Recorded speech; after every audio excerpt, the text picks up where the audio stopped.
Hallelujah. मैं बताना चाहता हूँ, प्रभु यदि हमारे साथ होता है, वचन कहता है यदि प्रभु मेरी ओर है तो मेरा विरोधी कौन हो सकता है। इसका मतलब मेरे जीवन में डर का पार्ट क्लोज हो गया, हमारे जीवन में भय का जीवन क्लोज हो गया। अब मैं कैसे करूं? अपने पड़ोसी से, अपने मकान मालिक से, अपने सामने वालों से, अपने दूर रिश्तेदारों से। प्रभु कहता है हालेलुया कि परमेश्वर ने हमारे को क्या करा है, छुटकारा दिया है तमाम चीजों से, तमाम पीड़ाओं से, तमाम दिक्कतों से, हर एक परेशानी से। प्रभु ने क्या करा है, हमें आजाद किया है। हालेलुया। क्योंकि परमेश्वर कहता है प्रभु के साथ होने से भय नहीं आता, पर प्रभु का आनंद आता है। आज हम प्रभु के आनंद को सेलिब्रेट करने के लिए इकट्ठे हुए हैं। हालेलुया। इसलिए प्रभु चाहता है हम प्रभु के साथ महिमा में बढ़े। हालेलुया।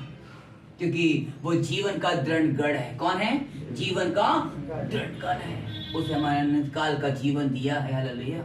हमें वो आनंद दिया है जो हमसे कोई छीन नहीं सकता। आमीन। प्रभु चाहता है हमारे जीवन में अद्भुत से कार्य करना, क्योंकि प्रभु हमारे जीवन में होना बहुत जरूरी है। अब प्रभु कहाँ है, किसके पास होता है? वचन कहता हुआ हालेलुया, अगर बजेता 34:18 हम पढ़ते हैं तो कहता है टूटे हुए मन वालों के वो समीप रहता है। किसके पास रहता है?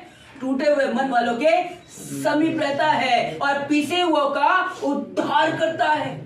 जब हमारे जीवन में ऐसी पीड़ा आ जाए हालेलुया कि हमारे जीवन से उसको निकलना जब मुश्किल हो जाए, जब हमें कुछ समझ में ना आए, तो वचन कहता है हालेलुया तू ना दाएं मुड़ना ना तू बाएं मुड़ना, सुन तुझे एक आवाज लगेगी कि मार्ग यही है, इसी पे चलना। हालेलुया।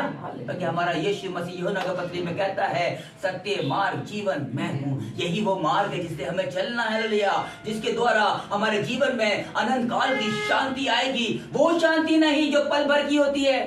संसार जो शांति देता है वो थोड़े समय की होती है, फिर वही हालात हमारे बन जाते हैं।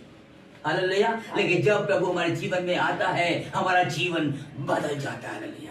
हमारा जीवन आनंदमय हो जाता है। हालेलुया। हमारे जीवन के अंदर प्रभु यीशु मसीह के वो गलातियों की किताब में जो 5 परमेश्वर 9 फलों के बारे में बात कर रहा होता है, वो फल लगे होते हैं जिसके जीवन में वो आशीष पाई जाती है।